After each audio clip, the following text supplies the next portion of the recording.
So welcome back dear students in Ritika mathematics class. I hope you all are fit and fine. So students, let's continue with today's topic which is quantifiers of chapter 14 mathematical reasoning student. ठीक है, तो चलिए देखते हैं quantifiers क्या होते हैं। तो आपने ग्रामर में ऑलरेडी पढ़ा हुआ है स्टूडेंट कि क्वांटिफायर आर वर्ड, बिल्कुल बेसिक से मैं आपको बता रही हूँ कि क्वांटिफायर्स क्या होते हैं, क्योंकि अगर आप इसको यहाँ पर थोड़ा सा समझ पाएंगे तो मैथमेटिकल रीजनिंग में हम जिन क्वांटिफायर्स का यूज करने वाले हैं वो आप यहाँ पर बहुत अच्छे से आपको यहाँ पर पहले अंडरस्टैंड हो जाएगा स्टूडेंट। ठीक है, तो ये है हमारा क्वांटिफायर्स आर दैट वर्ड्स। ठीक है, quantifiers are that words are words, ऐसे लिख लेते हैं इसको। Quantifiers are words that express, ठीक है, that express a quantity, that express a quantity. ठीक है, तो बस इतना इनफ है हमें यहाँ पर समझना है स्टूडेंट। बाकी आप इसको ग्रामर में आप नाउन्स के केस में यूज करते हैं। ठीक है, तो काउंटेबल, अनकाउंटेबल, तो बस हमें उतना डिटेल में हमें ग्रामर में नहीं जाना है। यहाँ पर सिंपल सा है कि क्वांटिफायर वो वर्ड्स होते हैं जिसको हम किसी भी प्रिपोजिशन की क्वांटिटी को शो करने के लिए यूज करते हैं स्टूडेंट। ठीक है, जैसे आप यूज करते हैं ना सम, फ्यू, ऑल, यानी कि इस तरीके के वर्ड जो क्वांटिटी को एक्सप्रेस करते हैं, तो उनको ही हम यहाँ पर क्वांटिफायर्स कहते हैं स्टूडेंट। बट अब आप मैथमेटिक्स में आपको पूरा डिटेल में आपको क्वांटिफायर नहीं पढ़ने हैं, तो मैथमेटिक्स में जो हम यहाँ पर पढ़ने वाले हैं स्टूडेंट, तो वो देख लीजिए। Mathematics, in mathematics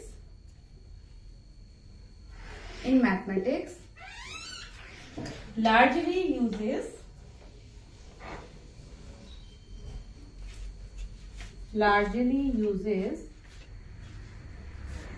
just the two quantifier। ठीक है, just two quantifiers, just two quantifiers। अब वो क्या क्या है स्टूडेंट?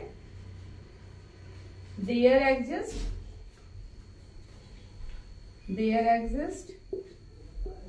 ठीक है, एक तो है आपका there exist and for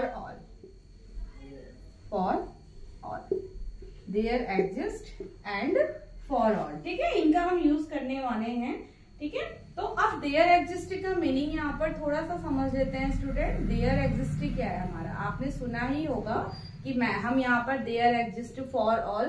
ठीक है, क्वांटिफायर्स और भी हैं आपके, आप कह सकते हैं सम है, जैसे अगर क्वांटिफायर्स के एग्जांपल लूं, सम है, फॉर ऑल है आपका, देन है to couple.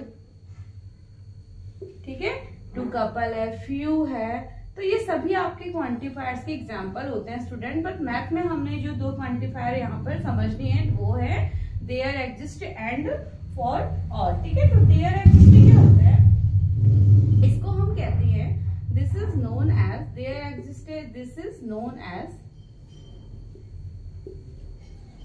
Known as existential quantifier. ठीक है, एक्जिस्टेंशियल क्वांटिफायर, इसको हम एक्जिस्टेंशियल क्वांटिफायर्स कहते हैं स्टूडेंट। ठीक है, और इसको हम रिप्लेस कर सकते हैं, और इसका मीनिंग क्या है, देयर इज एटलीस्ट वन, और ठीक है, इसको आप कह सकते हैं, मीन्स इसके अलग अलग मीनिंग है, तो इसको हम एक्जिस्टेंशियल क्वांटिफायर्स बोलते हैं। And it can also be replaced bye,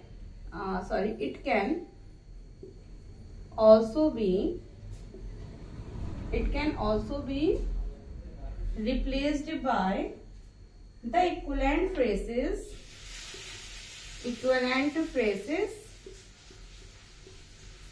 like, इसको आप कुछ अदर फ्रेजेस से भी रिप्लेस कर सकते हैं। ठीक है, देयर एग्जिस्ट एटलीस्ट वंस, जैसे है आपका there exist at least one, there exist at least one से आप इसको रिप्लेस कर सकते हैं। और there is at least one, there is at least one, ये एक बहुत इंपॉर्टेंट चीज है यहाँ पर। एटलीस्ट वन यानी कि देयर एग्जिस्टेड आपका इस मीनिंग को रखता है कि एटलीस्ट वन, ठीक है। उसके लिए हम कहीं पर यानी कि एटलीस्ट वन मीन्स कम से कम एक, इस तरीके की जहां पर आपको क्वांटिफायर्स का यूज करना होता है, जहां पर हम कम से कम एक को रिप्रेजेंट कर रहे हैं, एटलीस्ट वन को रिप्रेजेंट कर रहे हैं स्टूडेंट, तो वो हमारा देयर एग्जिस्ट से शो होता है, ठीक है।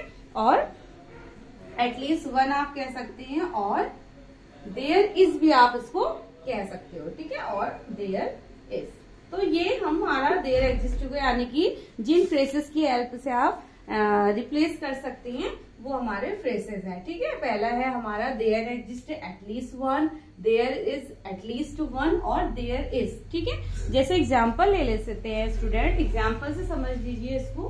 There exist a triangle, let मैंने स्टेटमेंट में इसका यूज किया है कि there exist a triangle,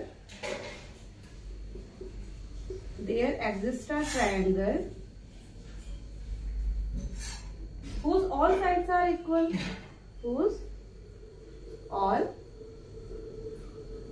sides are equal, ठीक है, whose all sides are equal, ठीक है। तो इसका मतलब क्या हो गया, हमने यहाँ पर देयर एग्जिस्ट क्वांटिफायर यूज किया है। देयर एग्जिस्ट अ ट्रायंगल, ऐसा एक ट्रायंगल जिसकी सभी साइड क्या है, इक्वल है स्टूडेंट, ठीक है। तो इसका मीनिंग क्या हो गया यहाँ पर, इसका मीनिंग हो गया this means that there is at least one triangle, there is at least one triangle, at least one triangle whose all sides are equal, whose all sides are equal, or you can say there is at least one equilateral triangle, there is at least one equilateral, ठीक है, equilateral triangle.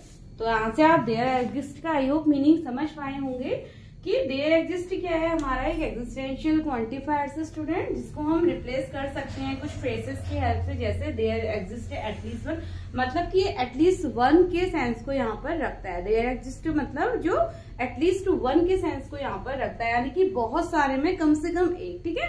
तो there exist at least one से आप इसको replace कर सकते हो। अगर किसी सेंटेंस में देयर एग्जिस्ट का यूज हुआ है then you can also use this phrases instead of there exist, ठीक है। और देयर इज एटलीस्ट वन और देयर इज, जैसे मैंने एक एग्जांपल लिया कि there exist a triangle whose all sides are equal, ठीक है। मैंने यहाँ पर एक एग्जांपल लिया कि देयर एग्जिस्ट, यहाँ एक ऐसा ट्रायंगल एग्जिस्ट करता है जिसकी सभी साइड्स इक्वल होती हैं स्टूडेंट, ठीक है। तो मीनिंग क्या हो गया, इसका मीनिंग हो गया there is at least one triangle, मतलब एक ट्रायंगल, तो सभी देखिए ट्रायंगल्स भी आपके there are types of triangle student, उनमें से एक ट्रायंगल ऐसा है, एक टाइप ऑफ ट्रायंगल ऐसा है एटलीस्ट कि जो हमारा थ्री साइड्स को रखता है, जैसे आपका इक्विलेटरल ट्रायंगल। तो यही इसका मीनिंग हो गया, देयर एग्जिस्ट लगने से यहाँ पर हमारा सेंस आ गया इक्विलेटरल ट्रायंगल से, ठीक है, कि this means that there at least one triangle whose all sides are equal और there is at least one equilateral triangle. Means आप इस सेंटेंसेस को इस तरीके से समझ सकते हैं मीनिंग को, ठीक है स्टूडेंट। तो ये था हमारा देयर एग्जिस्ट। और दूसरा जो हम क्वांटिफायर यहाँ पर यूज करते हैं वो है हमारा फॉर ऑल। तो इसको आप यहाँ से वीडियो पॉज करके प्लीज यहाँ तक नोट डाउन कर लीजिएगा स्टूडेंट, ठीक है। नाउ जो सेकंड हमारा टाइप आता है वो है हमारा क्वांटिफायर्स को लेके फॉर ऑल। जो दूसरा हम यूज फॉर ऑल मतलब फॉर ऑल, आप समझ ही गए, सभी के लिए, ठीक है। इसको हम कहते हैं यूनिवर्सल क्वांटिफायर स्टूडेंट, ठीक है। तो this is known as universal quantifiers. इसको हम यूनिवर्सल, क्योंकि फॉर ऑल मतलब सभी के लिए जो है हमारा, ठीक है। तो ये सभी के लिए यानी कि रिप्रेजेंट कर रहा है स्टूडेंट। तो this is known as form universal quantifiers कहते हैं। And it can also be replaced by कुछ फ्रेजेस हैं जिनसे आप इसको रिप्लेस कर सकते हैं, लाइक फॉर एवरी, ठीक है, फॉर एवरी, यानी कि सभी के लिए जो सेंस हमें देता है स्टूडेंट, फॉर एवरी, ठीक है। और इसको हम रिप्रेजेंट भी करते हैं by the symbol, we denoted it by symbol for all. आप इस तरीके से सिंबल को लगाते हैं, ऐसे ए को थोड़ा सा आप उल्टा रख लेते हैं यहाँ पर, और ठीक है, तो ये हमारा ये सिंबल होता है हमारा फॉर ऑल का स्टूडेंट, ठीक है। तो जैसे एक मैंने यहाँ पर एग्जाम्पल में ले लेती हूँ यहाँ पर,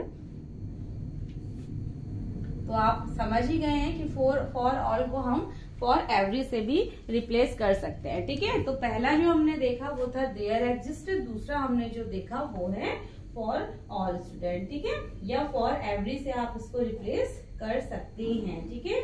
आप जैसे स्टेटमेंट ले लेती हूँ मैं, मैंने एक कंसिडर करती हूँ स्टेटमेंट स्टूडेंट, क्यों मैंने एक स्टेटमेंट ले लिया, तो क्यू सब्जेक्ट कुछ इस तरीके का है हमारा कि for every x element of real number r, ठीक है, वी हैव x का square is greater and equal to 0, ठीक है। ये आपको पता है कि किसी भी नंबर का स्क्वायर ग्रेटर और इक्वल होता है 0 से स्टूडेंट, ठीक है, यानी कि हमेशा स्क्वायर क्या होते हैं किसी भी नंबर के, पॉजिटिव होते हैं। तो एक्स स्क्वायर इज ग्रेटर और इक्वल टू 0, जहां एक्स क्या है कि कोई भी रियल नंबर यहाँ पर हो सकता है स्टूडेंट। तो ये इस तरीके का मैंने यहाँ पर मैथमेटिकल स्टेटमेंट ले लिया है। तो इसका मतलब क्या हो गया, फॉर एवरी के लिए, यानी कि सभी के लिए, फॉर एवरी अगर लग चुका है स्टूडेंट, तो यानी कि ये कंडीशन सभी रियल नंबर्स के लिए क्या हो जाती है, बैठ जाती है। तो इसीलिए इसको यूनिवर्सल क्वांटिफायर्स बोलते हैं, यानी कि जितने भी रियल नंबर्स हमारे पास एग्जिस्ट करते हैं उन सभी के लिए फॉर एवरी ये हमारी जो कंडीशन है वो ट्रू होगी स्टूडेंट। इसका मतलब ये हो गया, ठीक है। तो इसको लिख लेते हैं कि दिस मीन्स दैट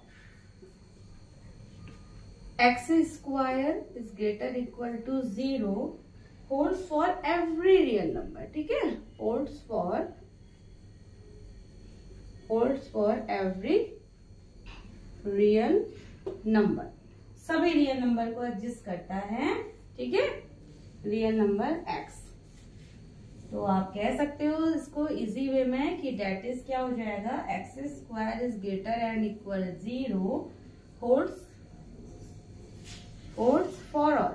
एक फॉर ऑल का ये सिंबल होता है student, for all x is element of r, यहाँ पर रियल नंबर है x हमारा, तो सभी वो रियल नंबर्स के लिए x का स्क्वायर अगर आप किसी भी नंबर का स्क्वायर कर देंगे तो आपको 0 से बड़ा या इक्वल मिलता है। तो ये हमारा फॉर ऑल यहाँ पर क्वांटिफायर्स ये यूज होता है स्टूडेंट, ठीक है।